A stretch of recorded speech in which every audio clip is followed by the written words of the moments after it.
in the night, your heart fills with dread. Probably a murderer who wants you dead. It could be a ghost, a demon, or worse. Perhaps you're the victim of a witch's curse. It's hopeless, you're doomed. You'd call a priest if you could. You'd rather just listen to who? Sinisterhood.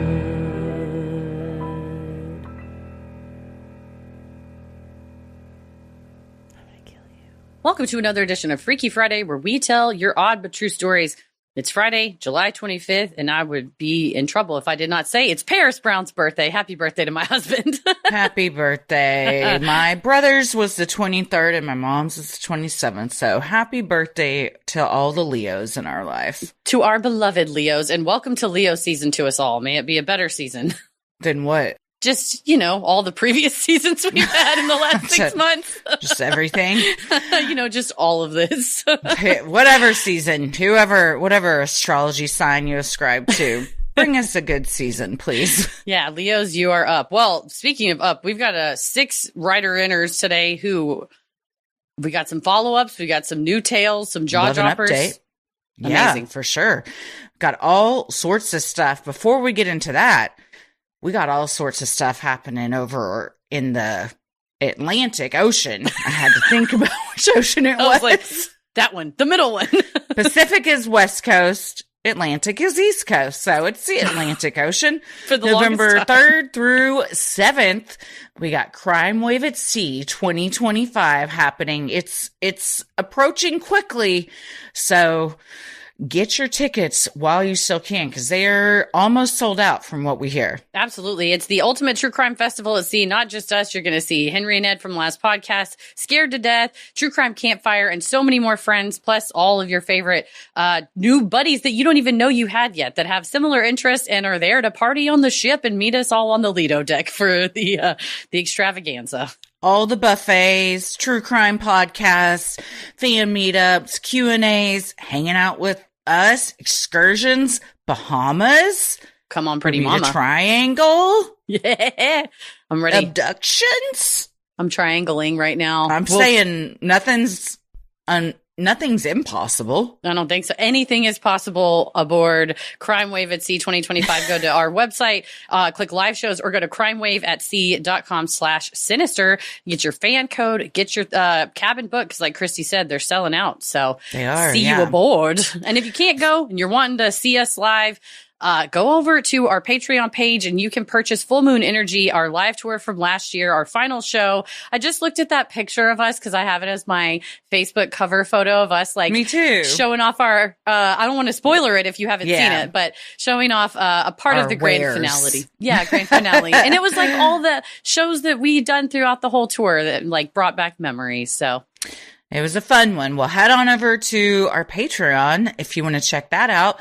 Head on over to Crime Wave at Sea 2025.com/sinister. Get your fan code, and then you can hop on over to our Discord channel, because if you're looking for someone to split a cabin with or just others that are going, you can hop on over there. We have a whole channel dedicated to just that. So things are always popping off over on Discord. Absolutely. Discord's a whole nother world. Yeah, it's like Ariel said, it's a whole new world. She'll be there too. She's going on the Crime Wave. And it's like me in Discord where I'm like, look at this stuff. Isn't it neat? Is this a dingle hopper? What do they call this again? That's me. Yeah. Have you set your dingle hopper? They're like, ma'am, that's a handle. I don't know. I don't even know what it's called. Username? That's an avatar. I'm like, I don't know what it's called. Well, we'll see you there. Well, in the meantime, we got some stories today. I'm Christy. I'm Heather. And let's get freaky. This first one is an update from your daughter. My love. Update on I Fear My Ex May Hurt Me from Freaky Friday 169. Anonymous writes, "Hey ladies, well, I almost burst into tears when I heard you read my story. It means the world to me that you genuinely appear concerned about my safety. Again, I know this is incredibly intense, so I'm not expecting to hear it on an episode, but you did say you wanted an update to know I'm safe. For months, I have been talking to people that are in law enforcement in my area, and they've all basically told me since my ex hasn't actually done anything. There's not much that they can do. 4 days before you posted the episode, I received text from another number. It was my ex. I was told to stop spreading lies about him and that if I kept his name in my mouth, things would get wild. I didn't respond, just took a screenshot and blocked the number. I got text shortly after, and he claimed he'd see me in court for harassment. His girlfriend found me on Facebook and messaged me. She was trying to calm him down. She told me he was using an app that generated a random number, and she asked me if I had someone watching my ex's house. Remember in my first update I mentioned a car sitting outside my house? Well, it sounds like a week later that same car was by his house. Now, I'll admit, we don't live in the best area. I have a house on my road that may or may not sell certain substances, and his house is on the end of a road that is often a drop point for substances. So I'm assuming the car had to do with that and not me or my ex. There was silence again. No texts, no Facebook messages, nothing for almost 2 weeks. July 8th, he used the app again for a random number and asked if I'd talked to his grandma. When I said no, he told me to stop lying, and I reiterated I had spoken to no one he's affiliated with. He then asked me for a hookup. Ugh. I told him no, and he kept pushing. When I told him to leave me alone, he insulted me. I debated on going to my cell provider before work the next day to change my number, but chose not to because I brushed it off as him being desperate for sex. Plus, a family member had been injured severely, and I was worried about missing an update. Minutes after I clocked into work, he texted again, saying, "I see you're single." Thankfully, my job is next door to my provider, so instead of having lunch, I changed my number. He can no longer contact me, and I feel like a weight has been lifted. I was informed by a friend that my ex's grandparents heard him threaten to blow up their house, and they called the police. Several people heard it and made their statements, so the cops called him, and he agreed to talk at the school, which of course is very close to my house. They talked with him for probably 30 minutes, but he's great at manipulating and acting normal. They let him go.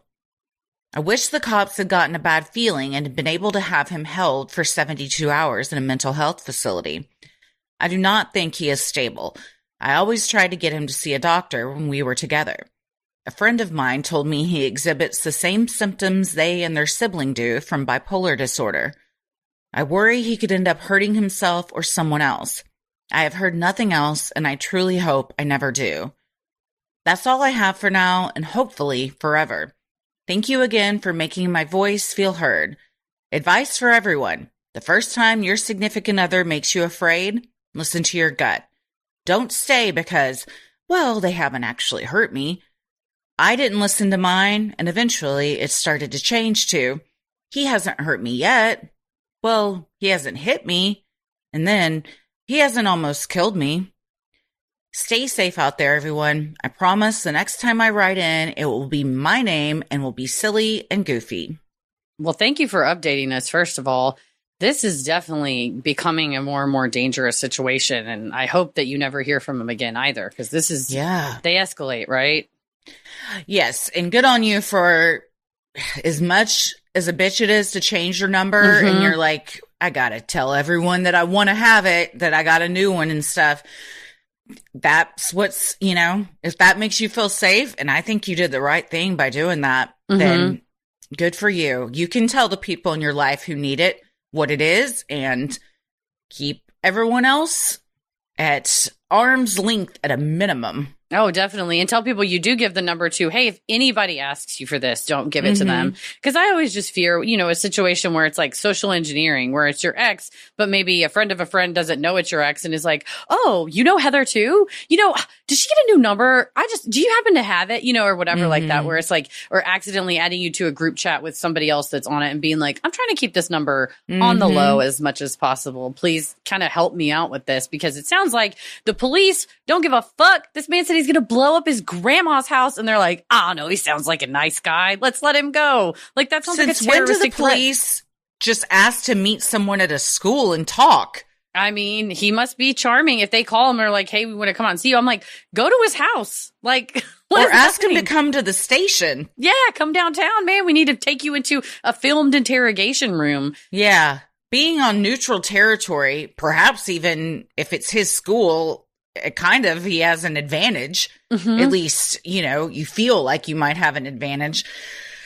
I don't know. That's strange. I don't know why he gets to make the call of like where we're going to meet.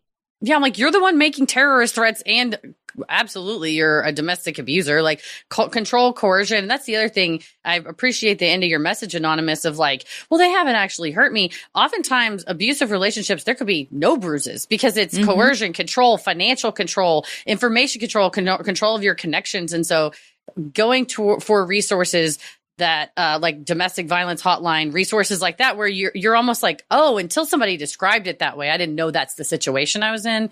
Hopefully your story, Anonymous, will be a catalyst for somebody else that might be listening going, well, it's not that big of it. It's not that bad. And maybe realizing, oh God, it's worse than I thought. And I was too scared to name it. And if you do find yourself in that situation, I think sometimes shame keeps you from naming it. And I hope nobody feels ashamed, because Snake's going to do what Snake's going to do. Mm-hmm.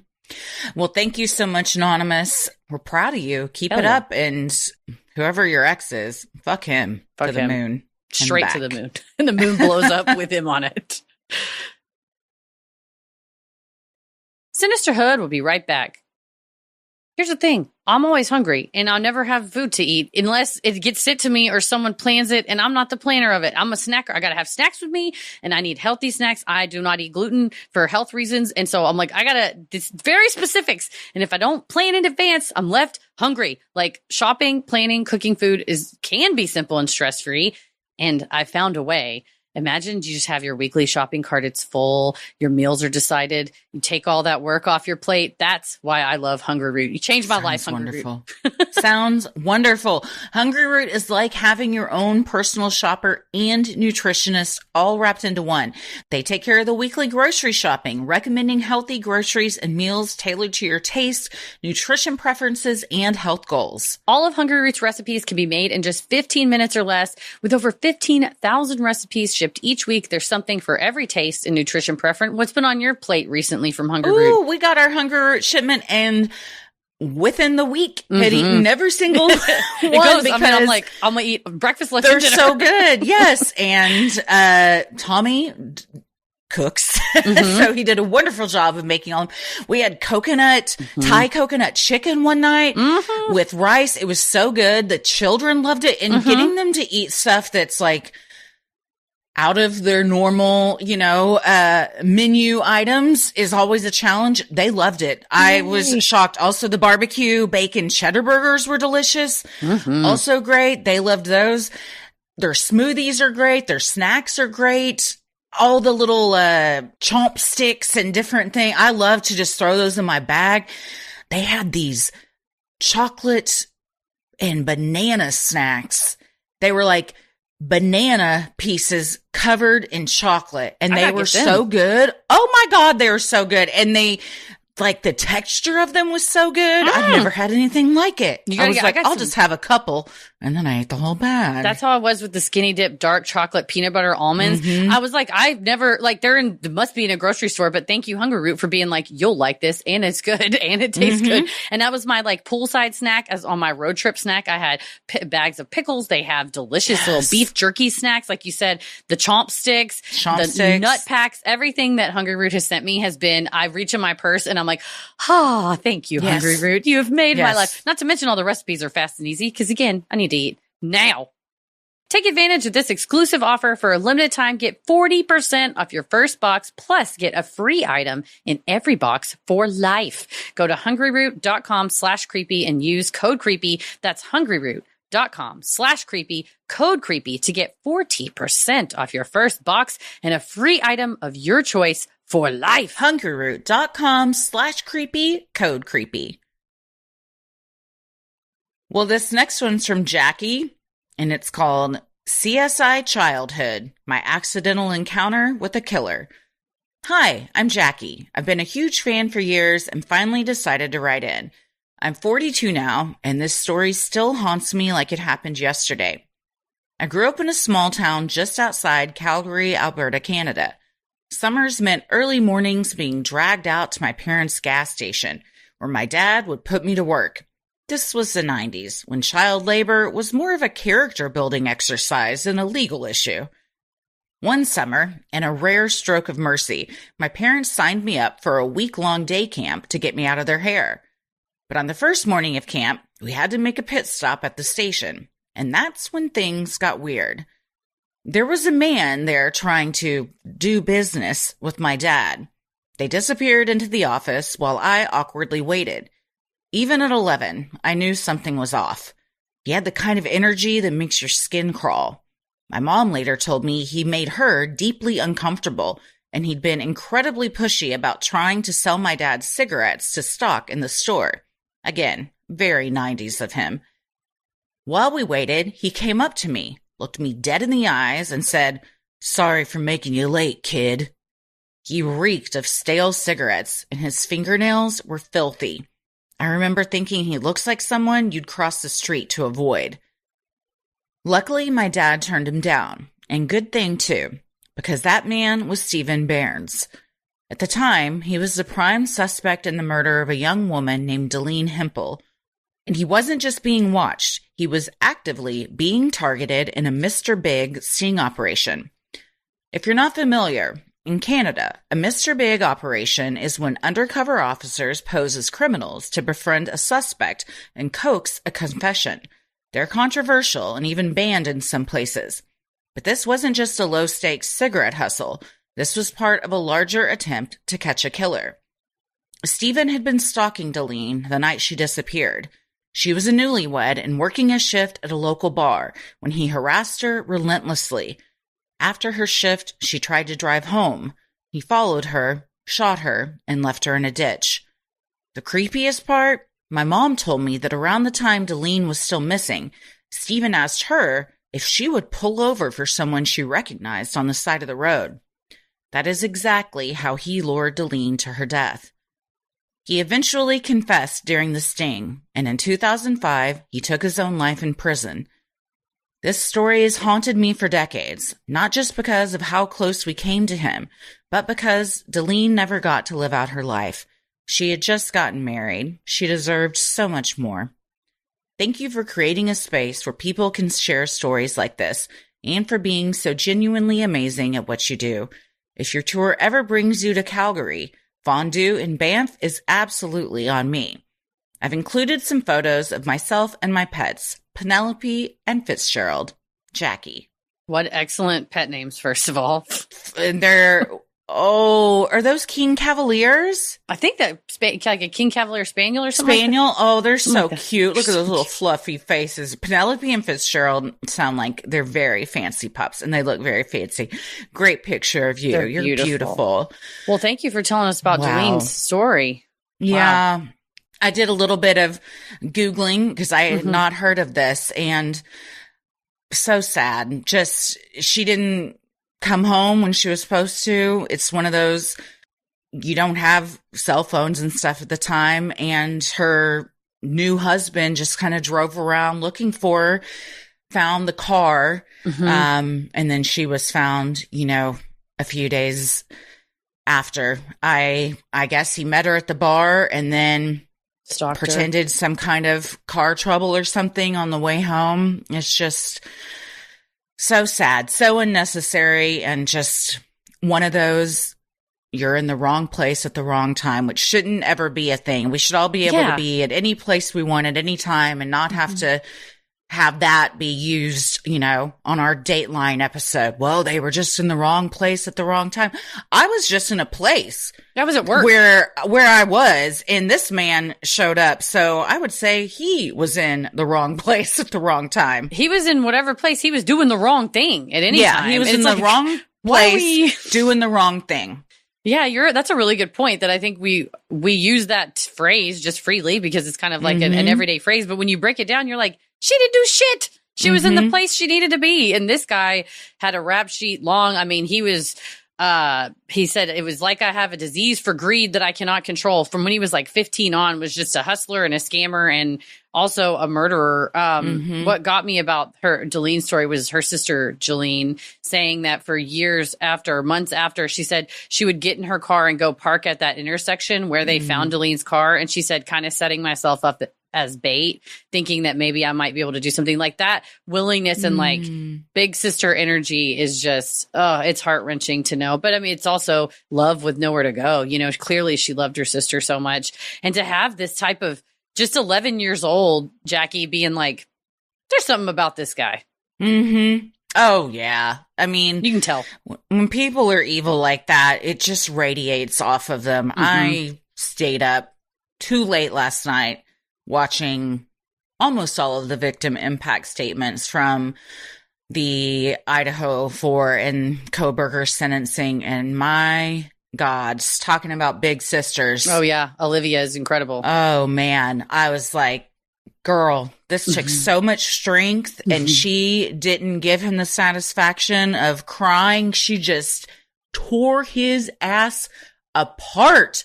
Clinically. And the look on his face, you could just tell he was fucking seething. And I'm like, that's the shit that he'll be thinking about in his cell 100% for a long time, because people like this are so egotistical. They think they can do no wrong. They're narcissists. And when you're like, you're nothing, you're literally not even good at this, because if you were, why would you be sitting there? And just like, oh, I was so proud of her. Her mom too. That whole family is like, it was incredible. We will go down letting you know that you are the biggest sack of shit on this planet, and we're never going to let you forget it. It was heart-wrenching to hear all of that. And even as equally heart-wrenching as it was scary to watch him sit there with this evil radiating off of him. Like I said, you can just feel it from these types of people. Zero expression. Occasionally, you'd get a pursed look, pursed lips. He would blink a lot if something got to him. But I'm like, dude, you are just shark eyes, man. I think the crying, he does not care. I think that's 100% true, that a person like him who's capable of what he did doesn't really feel bad for anybody. But what Olivia did was study him, at least insofar as to know what was going to puncture him, and to be like, the only thing you're worse at is trying to be a rapper. And then for that her to was say, such a fucking good burn. And she's like, sit up straight when I talk to you. I'm about to ask you some questions. And then asking him the questions from his survey that he posted. It was like the feeling of the hunted becomes the hunter. Like he thinks he was Mr. Know-it-all about all these people, and that he was Mr. Online. And she just showed him, you're an idiot because we figured you out within moment. When Steve got up there and said, we found your car within hours, because we're that type of people. And like, if you had attacked her when she was upright, you would not be sitting here today. She would have whooped your fucking ass. Yeah. And I mean, it's hard to watch any family grieve in any way, but if anybody could get to him, it was not going to be any tears, which that's just how those people felt. No shade to anybody that cried. I mean, I sobbed with them. Emily was, D. Baker was wiping her eyes. I was wiping my eyes. But what Olivia did was, I think, the only thing that's going to puncture him and have him think about it for the rest of his days. And the little sister statement through the mom, which got a chuckle from the courtroom regarding, you may have gotten A's in high school and in college, but in prison, you're going to get big D's. I'm not here to advocate for prison rape whatsoever, but I think if you feel a type of way and you want to say that to the type of person, that the person who did that, I think you're well within your rights. And I support every word every one of them said. Yeah, for sure. And I hope those words just ring in his head every second of the day that he is alive, which TBD on how long that's going to be. Well, however long it is, may it be miserable. Good luck in one of the worst prisons you could be sent to. Yeah. And good for him. Send him to the worst one there is. I don't think he's going to do well there, and I hope he doesn't. I think he's going to struggle, and that the rise and fall of his chest, you could tell she was getting to him. The rest of them, I think he was pretty easy, but that's when seething. He starts seething on it, and like much like with this fellow with Jackie running into him, it's like it's like they want to be in control, and anything like that, you can still feel that control, rage, like radiating off of them. So Well, shout out to your dad for making it out of this interaction with him. You just don't know who you might be doing business with. No, but even if he wasn't a huge evil piece of shit, if you show up to do business with somebody just so gross and nasty, people are going to be like, nah. And people that are evil and gross, like, that's just, they can't, some can cover it up for a little bit. They can mask for a little bit. It always comes out in the end. Some are just nasty from the outward all the way to the depths of their heart. Rotten to the core. Well, thank you for sharing Delene's story and these sweet little pups as well. Little cutesies, little palate cleanser there. Sinisterhood will be right back. Here's the deal. Being a grown up and picking what you should eat should be very easy, and when and how that affects your health. I should just know that. That's not true. That's a lie I told myself because I'm not an expert, and I was feeling down about myself until I started working with a registered dietitian and nutritionist and got the answers of a lot of if you eat this, then this will happen. And this is why. And I didn't know the why. So it's helped. And it allows you to make informed decisions. And oftentimes when you know the why, you're way less likely to do the thing that you're like, I know if I eat this, it's going to make me feel sick, but I really want it anyways. But then when you have more information, you're like, no, I'm not going to do that because really it causes inflammatory. And that's why I feel like shit. Exactly. Well, this podcast is sponsored by Faye. Faye matches you one-on-one with a dedicated dietitian who will help you understand your body's unique needs.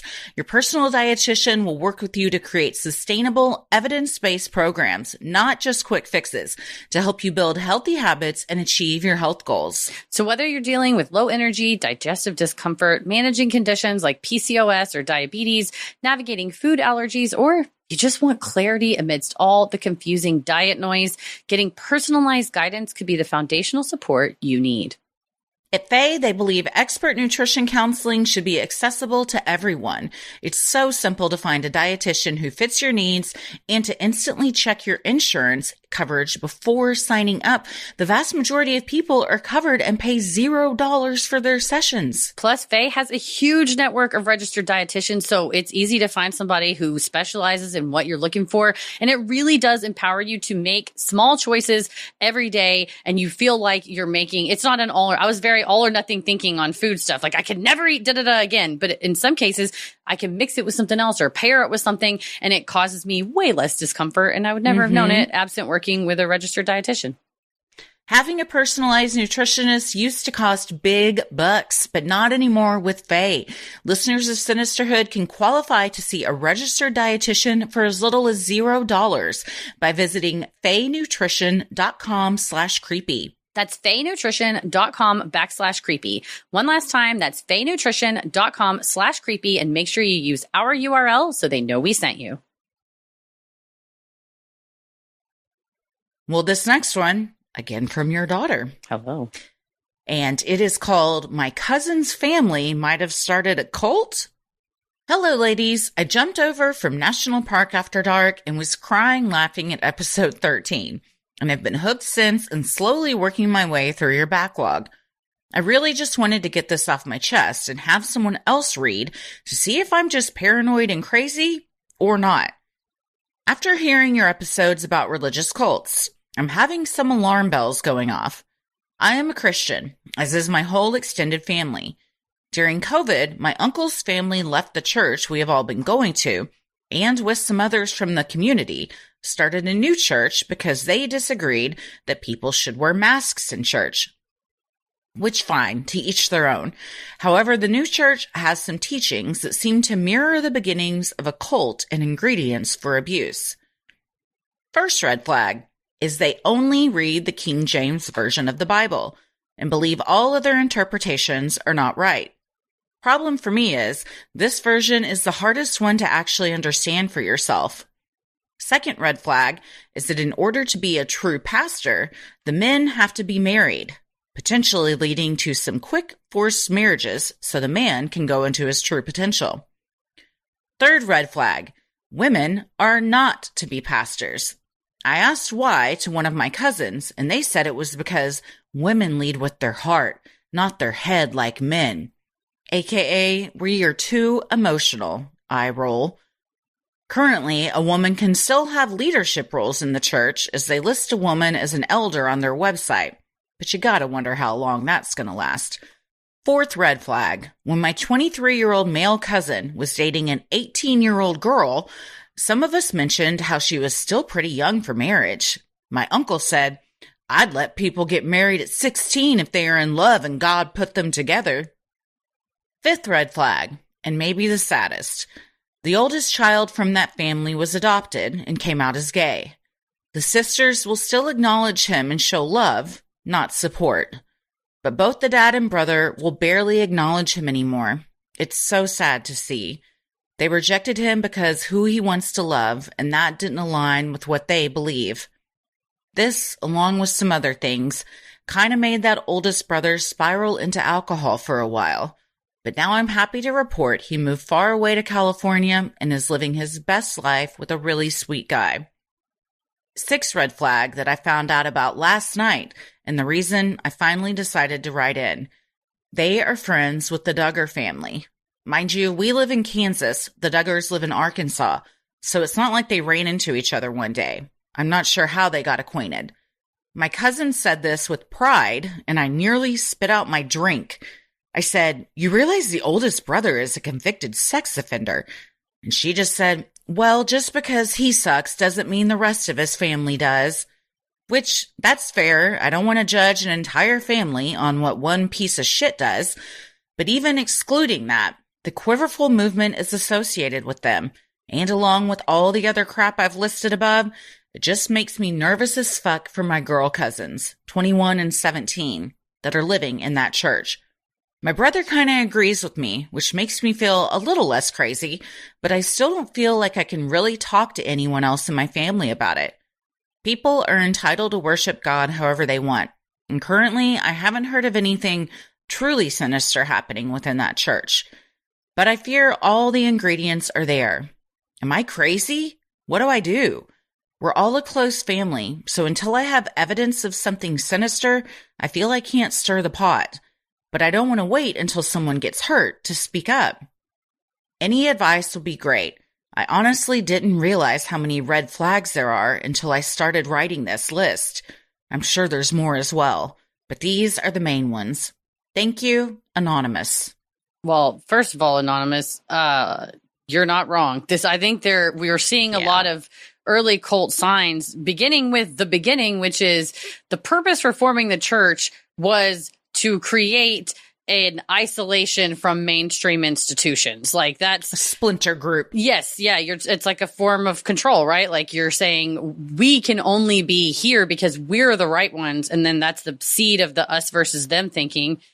And then to conduct information control by saying you can only read one type of the Bible, restricting access, I feel like to information is like one of the main ways to control people in a high control group, because they can't argue with you when you say, well, the Bible said you actually can get married at 12. And you're like, well, I'm actually not really understanding it because the language in the King James one is like, and they're like, and that's the only one you can look at. Mm-hmm. Don't get answers elsewhere. Yeah, I would say sinister stuff already is happening. Certainly. I mean, there's a spectrum. So the worst things we can all imagine don't seem to have happened yet, but the foundation for them happening has been laid. And really, that's kind of the next step. When you have a grown man saying, I'd let people get married at 16 if they're in love and God put them together, is very dangerous language. Because what if that 50-year-old man says God came to me and told me I should marry that 16-year-old girl. That 12-year-old girl. It shall be. Yeah. I mean, to me, that statement is a major abuse risk indicator that this person seems to be fine with power imbalances and coercion in relationships. And not only that, seems to want to encourage it, which that type of thing can serve normalize it too. Normalizes it, and it consolidates loyalty because the people willing to marry children will be loyal to him because they want to do that. And then the other people get, sort of trapped in, well, I don't want to be cut off from my family because if I, tell them don't marry a child, they're going to cut me off, but I also can't abide this. So now I'm stuck. So I would say go look up Dr. Janya Lalich's stuff. And also there's a guy, his last name's Hassan, but he has like the bite model indicator. And if you were to apply either Dr. Lalich or Hassan's models, I think you would start to see a lot of boxes. Yeah. Requiring them to be married to lead. That's behavior control.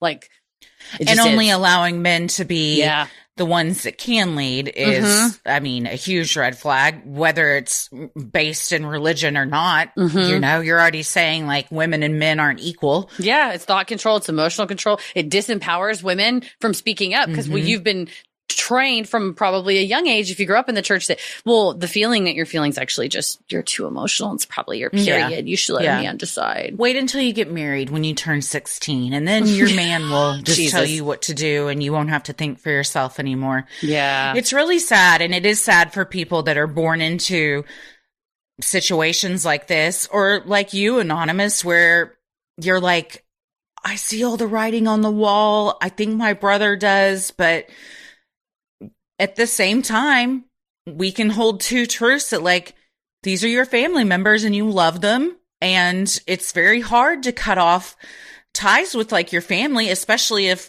the ties you had with the rest of your church have already been severed.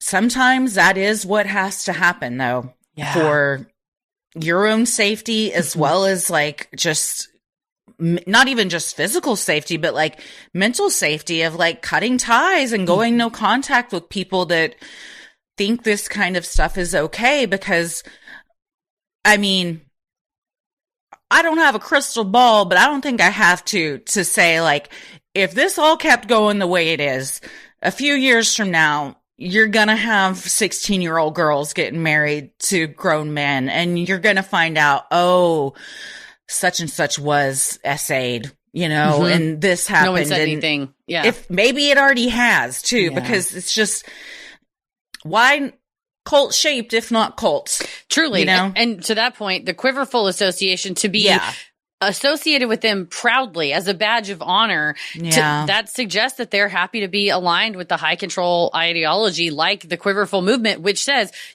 female submission. You must you got to be a baby machine. Don't go to school. You don't need to be educated. Not to mention the anti-LGBTQ issue, which that's kind of the emotional cutoff of these high control groups. So I can't tell you how to bust a cult, but people like Hassan and Lalich, that's all they do all day long. And maybe not, bust it, or at least just get yourself and those you love the most out of it. And maybe even navigate before you can get to that point. Yeah. But she's been putting a lot of resources on her social media and stuff, and there's a book and whatnot. And like, even without the book, you can listen to her do interviews with Wired or TED Talks or whatever, stuff like that, where you could get, I think, a lot of good, maybe some like talking points with family members. Yeah, like how to bring it up in a way that isn't going to, immediately have people shut down, but kind of open their eyes to what's going on. Yeah, well, I hope that some of those resources and some of this discussion can make you at least feel sane. Like you're seeing what you're seeing. No, you're not. You're not crazy. It definitely sounds like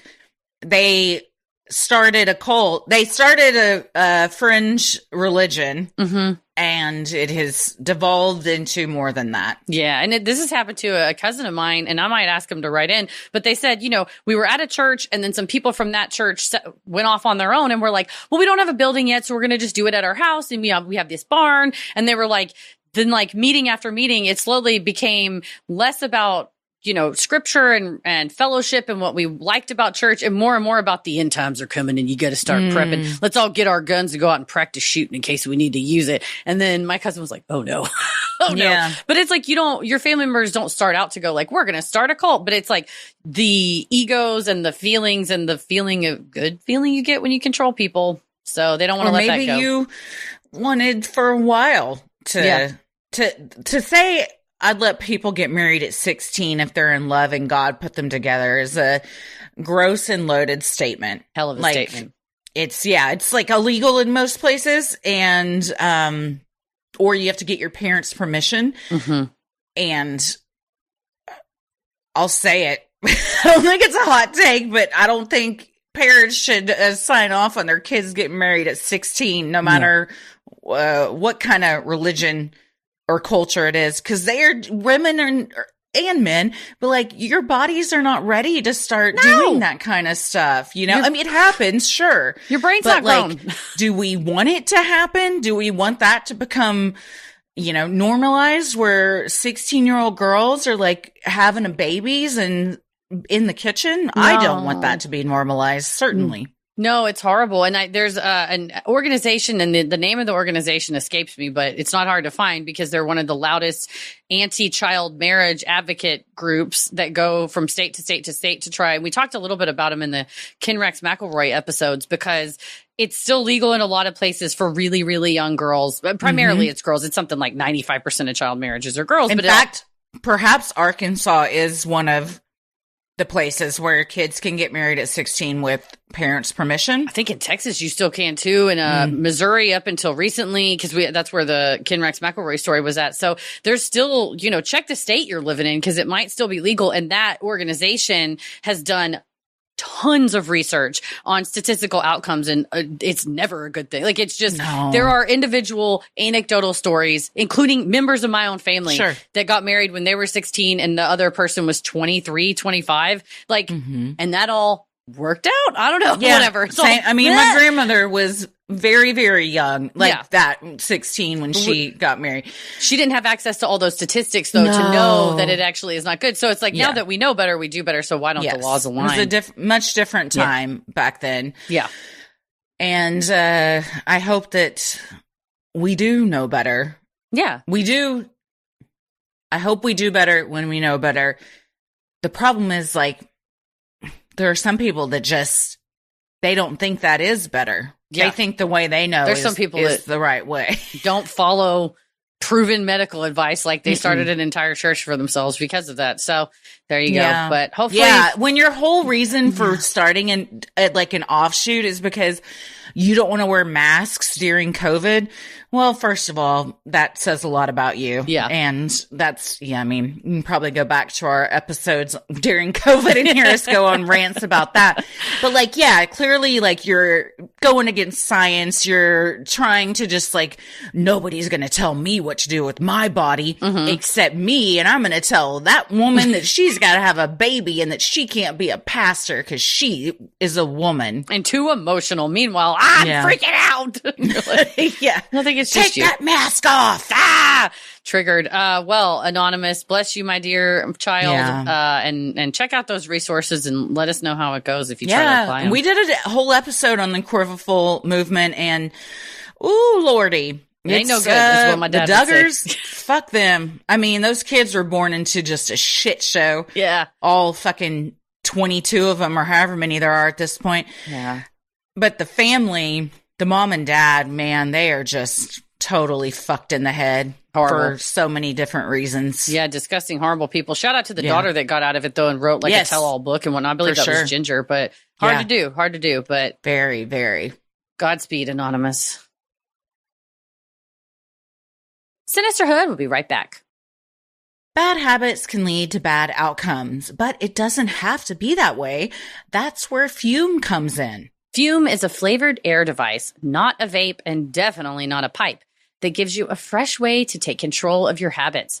With flavors like crisp mint, peach blush, and cinnamon hearts, it's the smarter, guilt-free alternative. Fume fills the void ditching a bad habit can leave.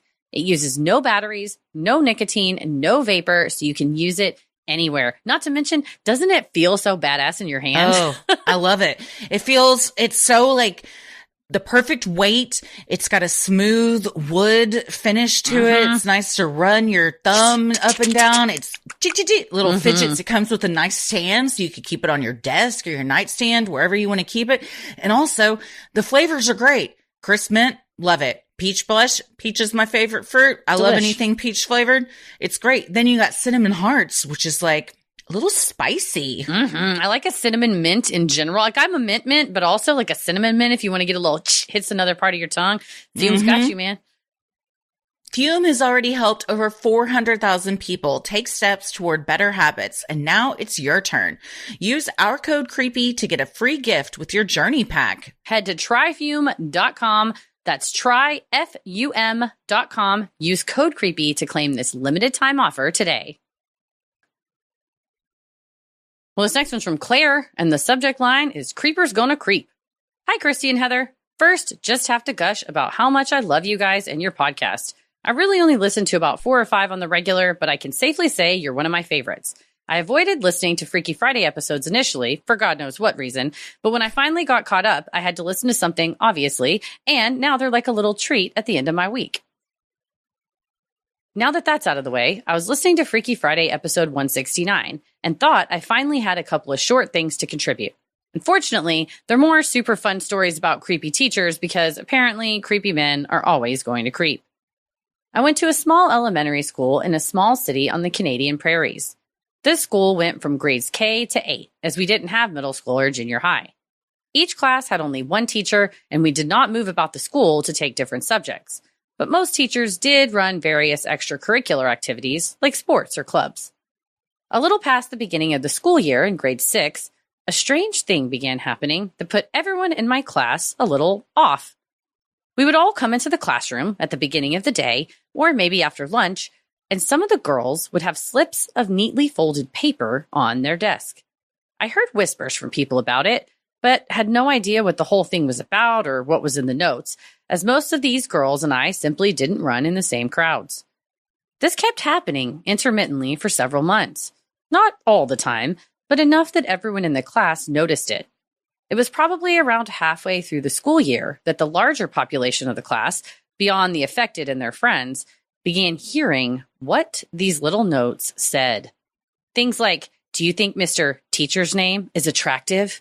How do you feel about Mr. Teacher's name?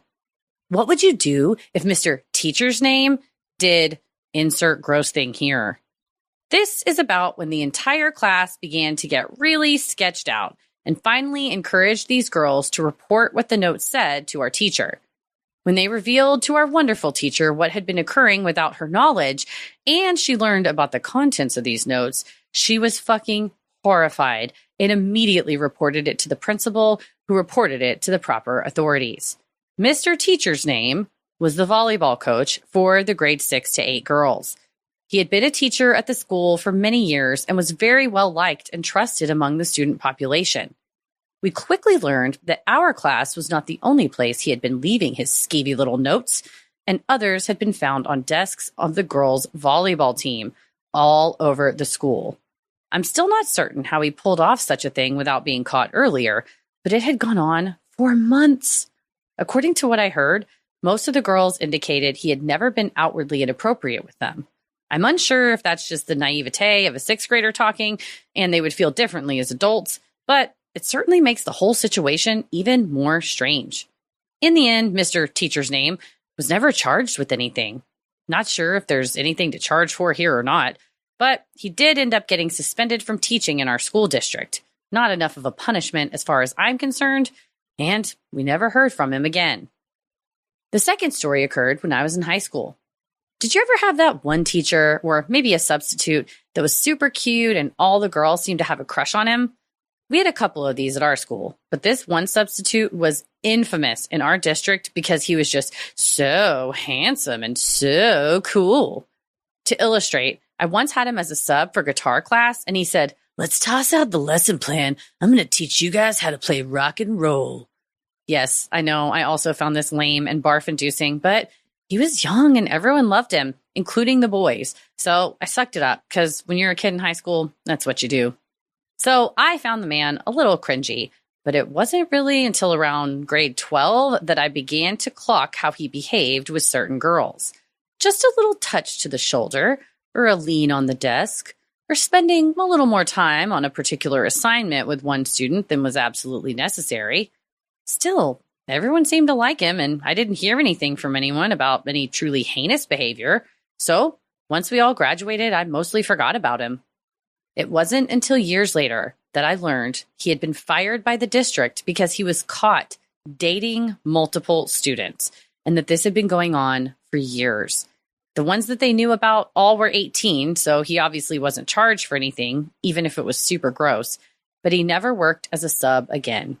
He now works as a super popular DJ in my hometown, because of course he does. And he travels all over the world competing in DJ competitions.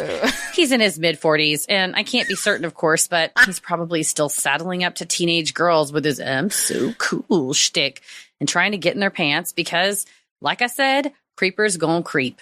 It's terrifying that so many seem to have stories about this sort of thing. I can only hope that since I was in school nearly 20 years ago, that things have begun to improve. But I have a feeling that regardless of improved knowledge for young girls and sentiments on appropriate behavior for teachers, some creeps will still end up slipping through the cracks. Anyway, thanks for reading and stay creepy, just not like either of these guys. The way I cackled about him being a popular DJ and he's going to DJ competition. There's nothing wrong with being a DJ. No. But when you add it all together, this guy just paints a picture of like the stereotype loser. Mm-hmm. And we also had a sub that was really good looking. We had a female sub and that all the guys liked, and a male sub all the girls thought were cute. And years after I'd graduated, I also found out he'd been having inappropriate relationships. And the thing is, these guys know that they're good looking, right? Yeah. And that there's a power imbalance because they're like the cool older guys. They're not so much older. They're like your dad. So you think they're uncool. Instead, they're like, let's throw out this lesson plan. I'm just going to teach you rock and roll. Barf me to the moon. I would have poppled myself into infinity. That's so cringe. Yeah. But it works, you know? And like, it makes me so upset because did you take this job so you could do that, you know? Or were you in this job and then you realized, oh, I could easily do this? Because I don't think you just wake up one day as an adult and say, I'm going to go date a minor. You know what I mean? Like, so it seems like you would seek out a field where you would have a lot of access to them. Yeah, that's like the weird thing. It's like, how did you end up here and why and what are your motivations? And like, there's nothing wrong with having a hunky teacher. We had a hunky teacher in high school, and you know what he did? Set really, really good boundaries with us, including have a giant ass framed photo of his wife on his desk.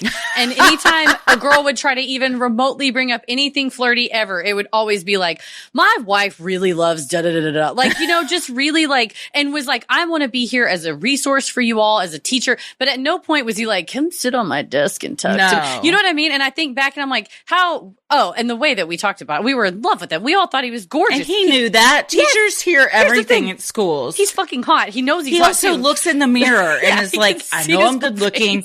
I'm going to have to shut it down because, I mean, it could go untoward, but good on him for being like, this isn't happening. You know, I'm not even going to give them the littlest inkling that I would be interested at all. But then there's other teachers that would be like, not to me, because I wasn't on any sports teams. And the one I'm thinking of was a sports coach teacher would be like, you know, hey, I'm like a cool young guy too. You want me to just give you a ride in my car? And I'd just be like, I don't think it's appropriate for you to be in a teacher car ever, or where, or why, or what that's all about. I don't think I ever was in a teacher's car unless it was them driving a van that was school issued to a volleyball game or something. Yeah, it would be like me and 3 other students and they're taking us to go somewhere. You know, I was not like me and him driving. No. So stuff like that where I was like, even that is, because I never want people to be like, y'all bash male teachers. I've had great male teachers, but certain ones of them, like you said, there's a type like this and they quit to become DJs. Yeah. We had our soccer coach in middle school for girls and guys, super hot. He's the one that when it would rain, we'd all go to the office and watch the Zapruder film and he'd break down. That makes him hotter. That makes him so much hotter. Oh yeah. And then you thought eighth grade Christy couldn't have a bigger crush on him. Nay. He's like, this is where the frame got cut out, where his head's blasted off. Do you see how that umbrella went up right there? Yeah. So, we would talk about how he was good looking, but like, he never tried anything. No. As far as I know, never with me. He would like to kind of, you know, be funny and stuff. We were in middle school, so we'd be cussing on the field. Like, his favorite thing is if we were like, shit, let's not talk about what we did after lunch. Like, trying to approach things like in a funny, relatable way like that. But he wasn't, you know, coming up to us after practice with his shorts on and standing in a way that we're all like, ugh. Because you're nuts, man. Yeah. Yeah, no, there's creepers going creep. I think you nailed it, my dear. The Claire. first story too. So gross. Again. And those sweet little innocent girls that are like, well, he hasn't really done anything outwardly. Again, that's a really good point of like, at the time, you might not think that. Looking back as an adult, there are many things in my life that I look back on as an adult that happened even when I was like a young adult. Certainly. And I'm like, oh, that now if I look at that through a different lens now and 100%. feel a different way about it now. And this guy, I would argue, was, you know, testing the waters to see who would bite. That maybe it could go further than just the notes. Leaving notes like that. So fucking gross. It's so gross. And you're right. I don't think it's an arrestable offense, but it should be a fireable offense. Like, that's inappropriate behavior with a child, especially if there's a gross thing on it. But I feel like it should be an arrestable offense. No. I would, if I found out somebody left a love note, because my niece is in middle school, I would go to their house and drag them out of their house and beat them on the lawn and go to jail for it. Like, that's crazy to me. I wouldn't even, I'd give them 2 seconds to be like, why did you, was this a joke? It wasn't a joke. All right. And I would just have to fight them. It's fisticuffs, me and you, buddy. Like, that's when you, like you said, when it's you're like, it's not a big deal. But if you start to put kids that you love in that position, it's like, I'll kill someone today. Yeah, dude. Goddamn. Well, Claire, you did what you could, man. And thank you for telling us these stories. Yeah, for sure. I guarantee you, whenever people share stories like this, we get an influx of these types of stories, which is great because I'm glad everyone wants to share them and there's, you know, you feel safe doing that. It's also like, oh my God, did we all just have the same disgusting teachers growing up? There was just perverts abound and we had no idea until they left you a note. Sinisterhood, we'll be right back. Well, this next one is from Ashlyn, and the subject line is The Freakiest Friday and an Unlikely Pair. Hi, y'all. Longtime listener and proud Patreon member here. I never thought I had a Freaky Friday story, but after listening to episode 170, something Christy said really struck me. She mentioned that if she ever went to prison, the first thing she'd do is find someone to protect her. And I suddenly thought, wait, I kind of had to do that. Before I get into it, I just want to thank you both for the care and compassion you bring to the stories you tell, and for your thoughtful take on the world. I'm a woman married to a woman living in the Houston area of Texas. Politically, I'm very much in the minority, even among my queer friends, which is wild. Hearing my thoughts reflected back through your voices has meant more to me than I can express. You become a sounding board for me and help me feel a little less alone. Quick disclaimer, I recognize the privilege I carry as a white woman. I was treated fairly and never once feared for my life at the hands of law enforcement. I know if I were a person of color, this story might have ended very differently. I don't want to sound naive. I can only speak to what I lived. So, let's get freaky. I'm 30 now and a boring mom, but as a teenager, I was wild.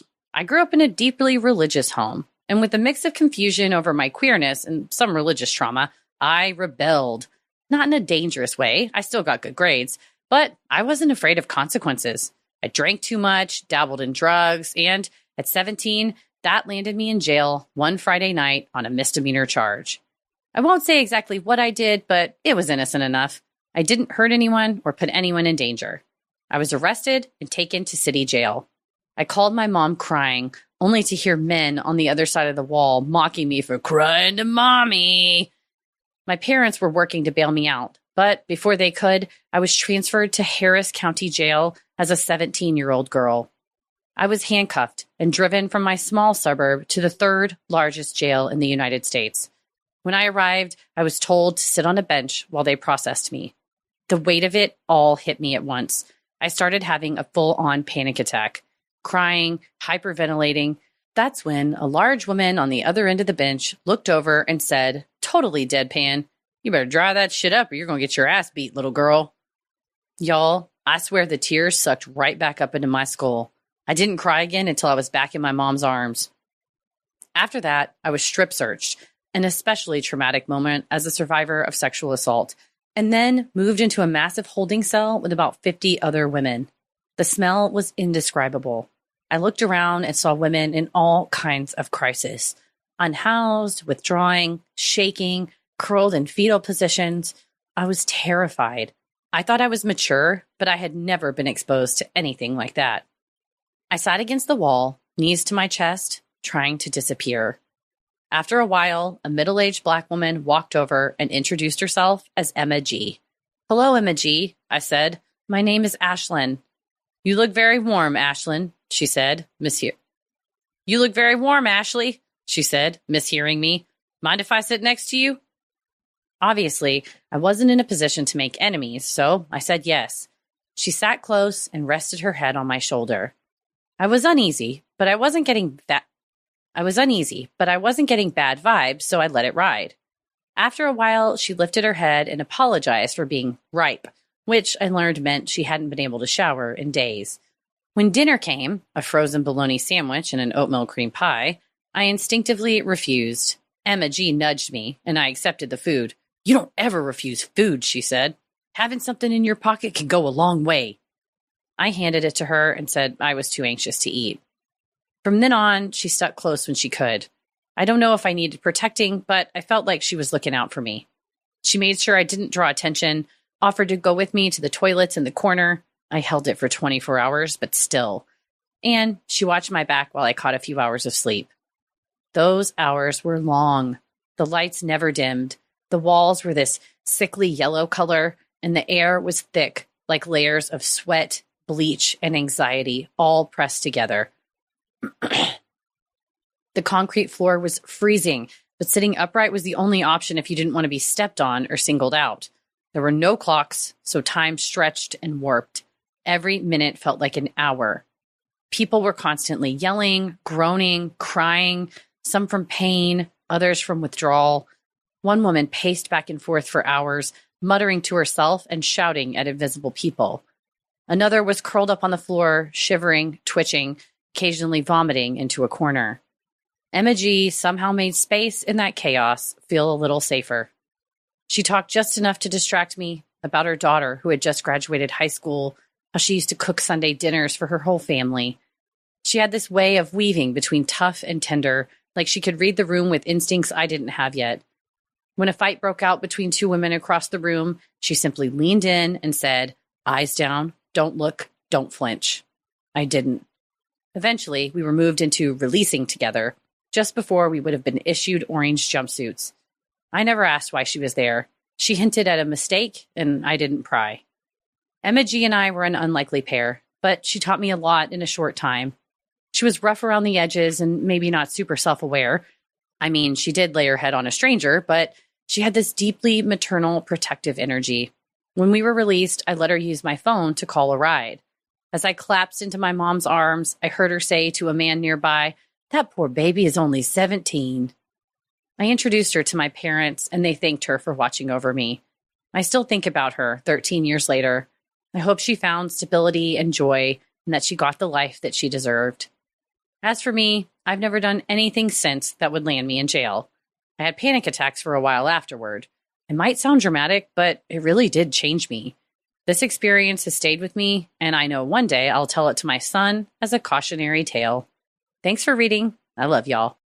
Well, we love you too. And the sweet pictures you sent of your family are so precious. Look at that boy. Beautiful couple, beautiful little baby. Oh my goodness. The face. So very sweet. Well, I, knock on wood, have never been to jail. Mm-hmm.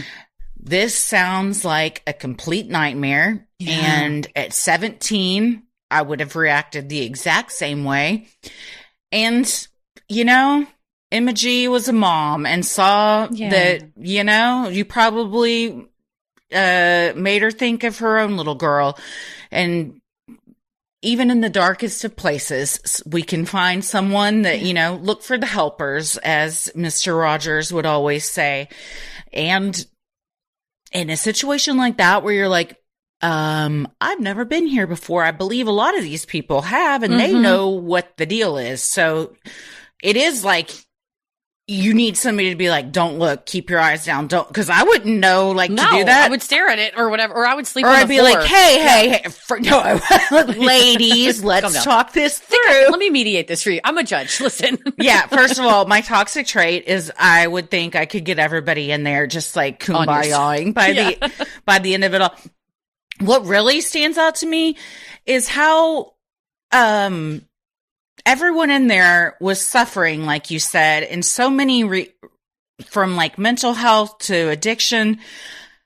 And this is where they're all thrown. Yeah. So where are the people that work for any organization that could come in when you've got a cell of 50 women that all have something going on that could like help them instead of mocking them from the other side of the wall? You're right. And I mean, it makes no sense when you ask yourself, what's the purpose of prison? Yeah. And it's to both, in my opinion, simultaneously punish someone for doing wrong, but also rehabilitate them so that they do not do it again in the future. And this is just like, we'll just torture them.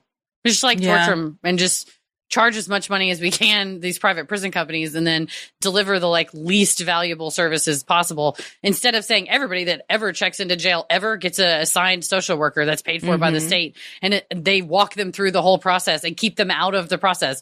But yeah, treating it like this is just like a revolving door, and God bless folks like Imogee who make it a safe place even when it's a very unsafe place for a 17-year-old to get thrown in. Yeah.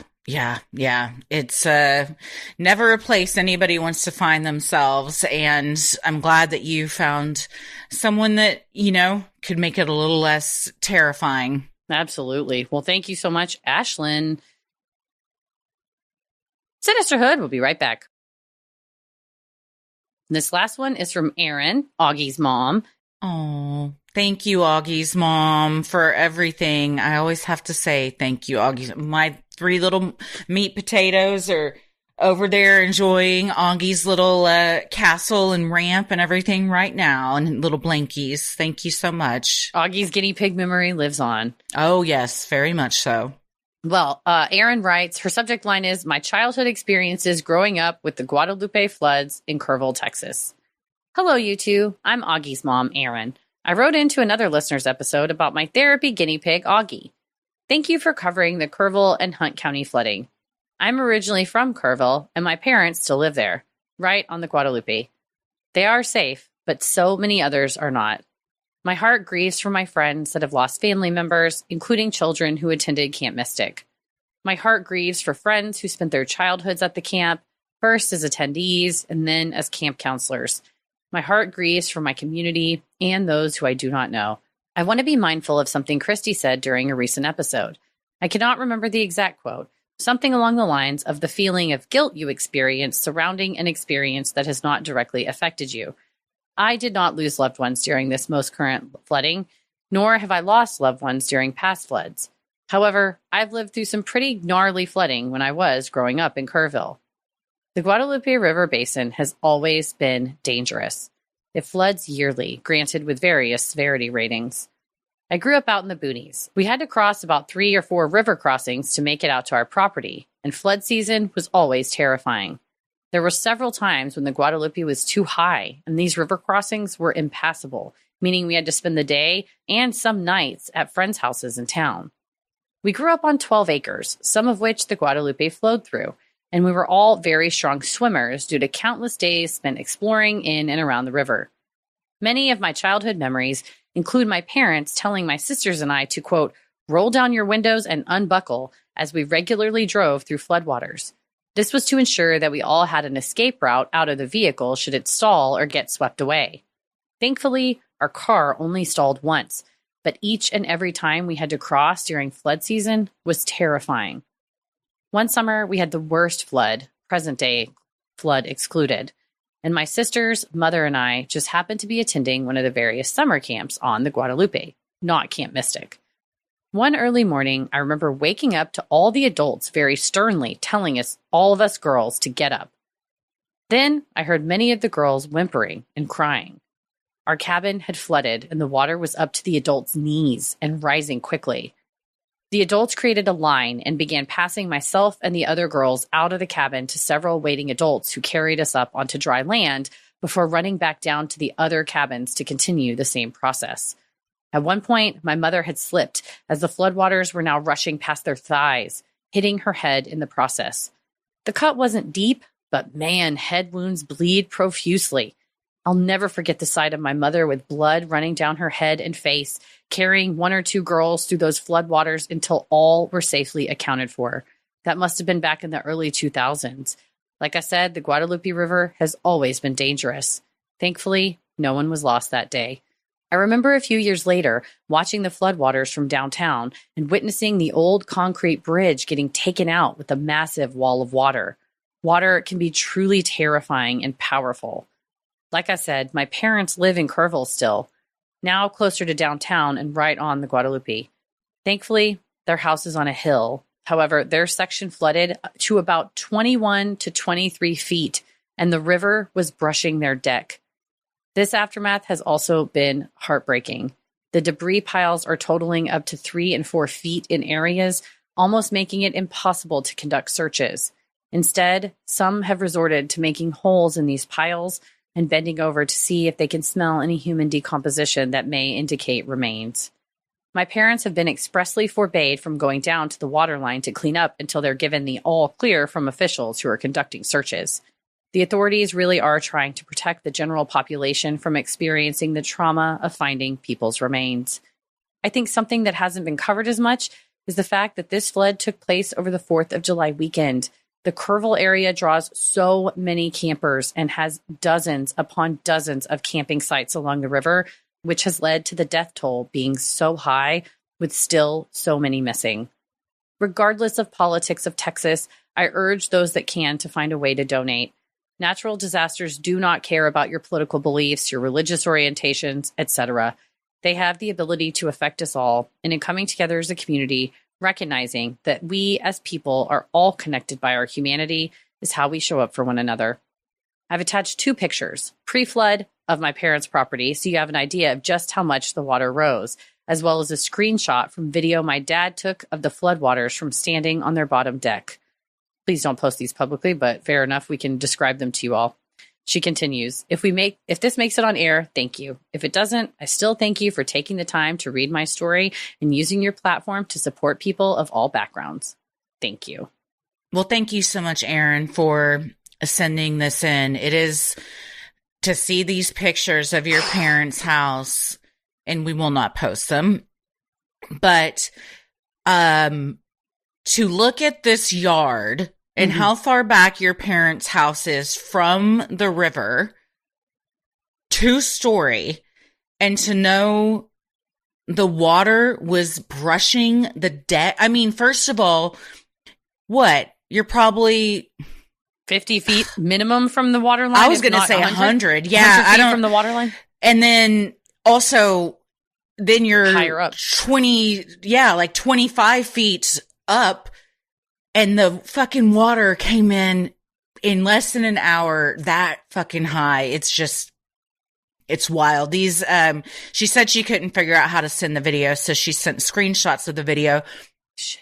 But yeah, you see trees that normally you're looking at their trunks and the water is up to the tops of the trees. And it's just, like you said, it's so powerful that it's just a literal force of nature that you can't reckon with. I mean, it doesn't care about who you are. It's all, things like this are an equalizer, and it is so heartbreaking still, like you said, the cleanup that's going on, the people that are down there just volunteering their time that aren't even like firefighters and stuff, just people that want families to have heirlooms back or just any little trinket they may find. There's so many like Facebook groups and stuff of where people will post things that they found. Like if you know who this belongs to, stuffies, blankets, the pictures. Stuffy Project. Yeah. I saw somebody's ultrasound picture. I mean, like anything, because you literally lost everything, perhaps even your life or the life of a loved one, your child, and also your entire house is just gone in the blink of a fucking eye. Like, where are you going to go even? And when you get there, what do you even have? So the people that are doing the search and rescue are incredible. I mean, just heroes, period. Not to, the one we talked about previously that saved all those girls. Somebody commented that they worked with that guy's mom, and they said such a lovely family, like as kind and as like humble as you would think. But a guy from Mesquite, and he posts all the time in the real Mesquite, and he's like a people finder. Like he's like former law enforcement. And I've seen throughout the last like 5 or 10 years, if somebody is missing or there's a call, he will like organize and be like, I will be at this date and this time, volunteer, sign up this way. Like, I'm going to give you like these reflective shirts and vests and stuff. And so he deployed down there and was like posting like, we need boats. Like he's like, we're all in waders. We're up to our necks and our chests. Like what can anybody donate a boat? And I love to see people jump on and go, yeah, I can drive it down there. I can meet you. Like whatever, what it's, it's not very big, but it runs. And he's like, we don't care. Well, that type of thing where there's been so many people that are not even from the area, like driving down, and not to encourage anybody to do this. This guy's a professional and like is working with the professional search and rescue org. But like you say, Aaron, like any way to donate and support, like there's ways. Texar is one of the search and rescue, or the United Cajun Navy they're still down there working to try to get whatever they can back for folks. Yeah. Whoever. It's crazy how, the just like density in the packed mud and the debris. I mean, I hadn't thought about the fact that they're trying to protect the public from finding remains, but it makes complete sense because, I mean, years from now, people will probably still be being found, and like you're just cleaning up your yard, and I mean, somebody that was a dozen miles away, you find them, and it is so traumatic to find someone's remains like that, especially given the magnitude of this disaster. But it's also impossible for people to find them right now. Like they were like, I saw this whole video. It was like, we gotta get 4 feet of just like logs off of this whole thing of mud, and then somehow extract this car that's like 10 feet down in the mud to see if there's someone inside. So, I mean, it's such a process to go through things. I think about that whenever there's like disasters like this with just untold amounts of casualties. Like you can only do what you can do. And like some people just may not be found. They might be found years from now, but nature is going to do what nature does. And it's heartbreaking. It's so devastating. And there's nothing anyone can do. Yeah. So, just the responders down there going branch by branch, like section by section. So bless them and what they're doing. And, like I said, those are 2 ways I think Texar and the United Cajun Navy are down there trying to do what they can and, give people some semblance of closure. It's a horrible thing that literally in some cases, like your parents, your children, your family was there and literally now they're not. And you're planning 4 or more funerals without remains, much less now, at least the searchers doing their job can both help the family and also, like you said, the people whose land it is, like Aaron's parents can't go down and you don't want to do that because God help. Like, what do you do if you do find it? Yeah. Or there's something dangerous, you know? I mean, who knows what kind of shit's down there. Yeah. Like you said, if there's 10 feet of mud on top of logs, you don't want to get sunk down in somewhere. So shout out to the professionals who are, they're still there. We hear about it 20 days ago as we record this, and it's not that the disaster happens and then it's over. It's like, it's a devastation that remains. Here. Yeah, certainly.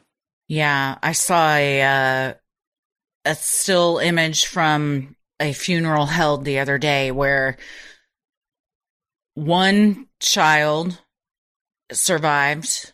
I think she was like 7, perhaps perhaps the mom and the child did.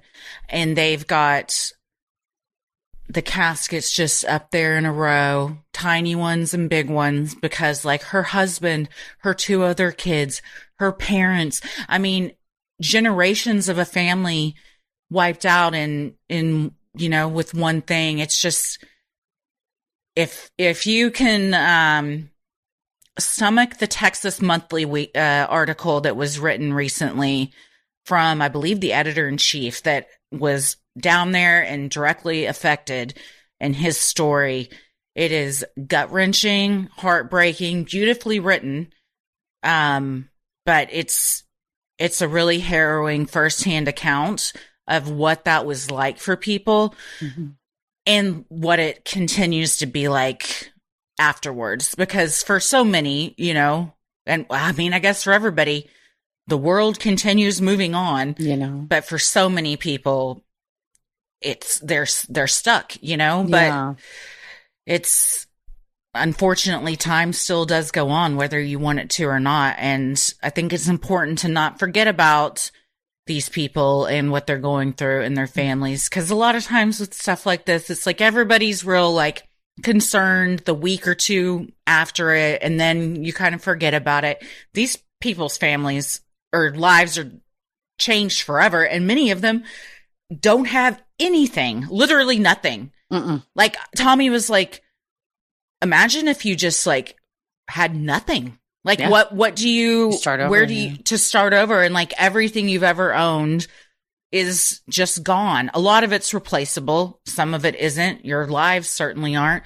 It's just unimaginable to think about. Yeah. I mean, so thanks for sharing your story with us. And I'm glad your parents are safe.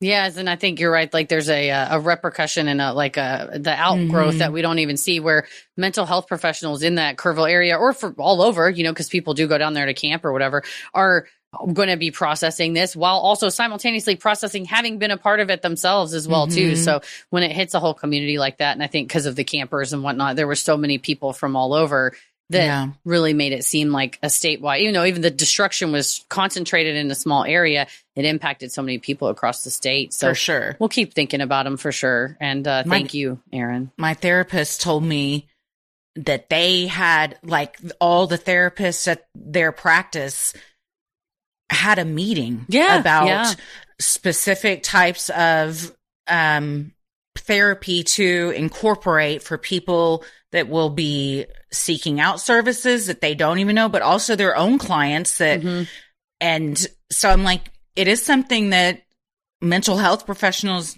do have to like think about, that this is because it's a certain type of grief too. Like when you do feel you're grieving, but like maybe you weren't firsthand affected, but it's still this communal grief that is very hard to grapple with. Well, I like that for the proactive thinking. My therapist is in the hill country, and I was like, luckily was not affected. But when it's like a neighbor, a friend, a person from high school had this happen to them as well. And it's like, you still got to go and do your job too. So that's why I'm like, you have a therapist, right? Therapists have therapists. Mine does. She said before. It all goes up to the big mega therapist in the, doctors have to have doctors. I mean, you can't operate on yourself unless you're a real badass. Dwight Schrute, I can and have eradicated my own kidney stones. Well, Well, thank you, Aaron, for sharing this, this piece of, it's just a piece of what happened. And there's a million, quite literally, probably a million other stories. And that's how much pain and grief is going on down there. So our hearts with them. Yes. Thank you for sharing that. And thank you for everyone that sent in your Freaky Friday stories today. If you have an odd but true story, maybe you've encountered Bigfoot, you've seen a UFO, you had a brush with true crime, or you felt the presence of an otherworldly being, send them in at sinisterhood.com/Freaky Friday. Speaking of freaky, have you got something creepy caught on camera, found a weird or unexplainable clip online? Maybe you just have a funny video you need us to see. Send it our way and we'll live react to it during Sunday Scaries, our weekly live stream over on Patreon every Sunday at 8:30 p.m. Central. It's totally free. You just enter your email. You get access to it in the chat. The unedited videos, you get them raw, baby. Dirty baby. Raw. Yeah. And we don't say raw footage and then take out a minute of it. We don't edit it with Adobe give Premiere. you the full footage unless it's on YouTube, and then it will, because they will take stuff down. But this Sunday, we actually will not be having Sunday Scaries, but join us August 3rd. August 3rd, we will be back, and I'm sure that Paris and Tommy will have a plethora of videos from which to choose. So I'm very excited. We got a thick lineup. You know it.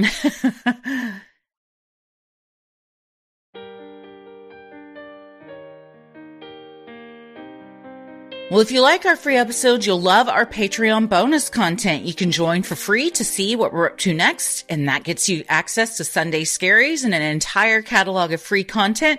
Or you can join one of our tiers and dive into over 1,000 hours of bonus content like Judge Christie, where I rule on petty grievances you bring before the court. True Crime Headlines, where we break down the latest news and updates in true crime. Heather Saves, where anything Heather has found late night scrolling could be discussed, and Ama the Asshole, unpopular opinions and other subreddits that we feel require our input. We also offer free trials, so you can join for free at any of the tiers, check out all the perks, and then cancel anytime before the trial is over without getting charged. If you do an annual membership, you get 1 month free, so you might as well do that. If we're talking about free stuff, get a week free, get a month free, and then when you stick around, what all do you get? You stack them all up. You really get a bunch of free stuff. You get ad-free episodes, monthly live stream Q&As, quarterly live bonus content. We let you vote on what live content you want to see, weekly audio bonus content, mini-sodes, merch discounts, and a community of the best listeners on the whole internet. Be sure to head over to Sinisterhood.com and click shop on the top banner to check out Sinisterhood merch like t-shirts, mugs, totes, and even clothes for your kiddos. While you're on our website, you can also review the show and submit topics and cases you'd like us to cover. Plus, you'll find fun things like topic-based playlist and tickets for Crime Wave at Sea 2025. We're getting out on the high seas, baby. Follow us on Instagram. Follow us on Instagram and Threads at Sinisterhood Pod. Like us on Facebook at Sinisterhood. Follow us on YouTube and TikTok at Sinisterhood Podcast to watch clips from the episodes, live streams, and more. And if you're looking for a unique and personal gift for the Sinisterhood fan in your life, or you want to treat yourself to a pep talk, book a cameo now. From happy birthday to birth announcements to congratulations on whatever accomplishment. We'll create a customized video that can be immediately viewed and sent. It's a thoughtful gift. You get it right from the comfort of your own home or toilet. We're not judging. And it's completely custom. You know it's a gift that they don't already have. Even if they already have a cameo from us, everyone is unique. So go to cameo.com/Sinisterhood to book yours now. Where can people find you online? I'm on Instagram and Threads at Christy M. Wallace and TikTok at Christy or GTFO. Heather? I'm on the internet at Heather versus the world. As always, the devil rules the airwaves. Keep it creepy.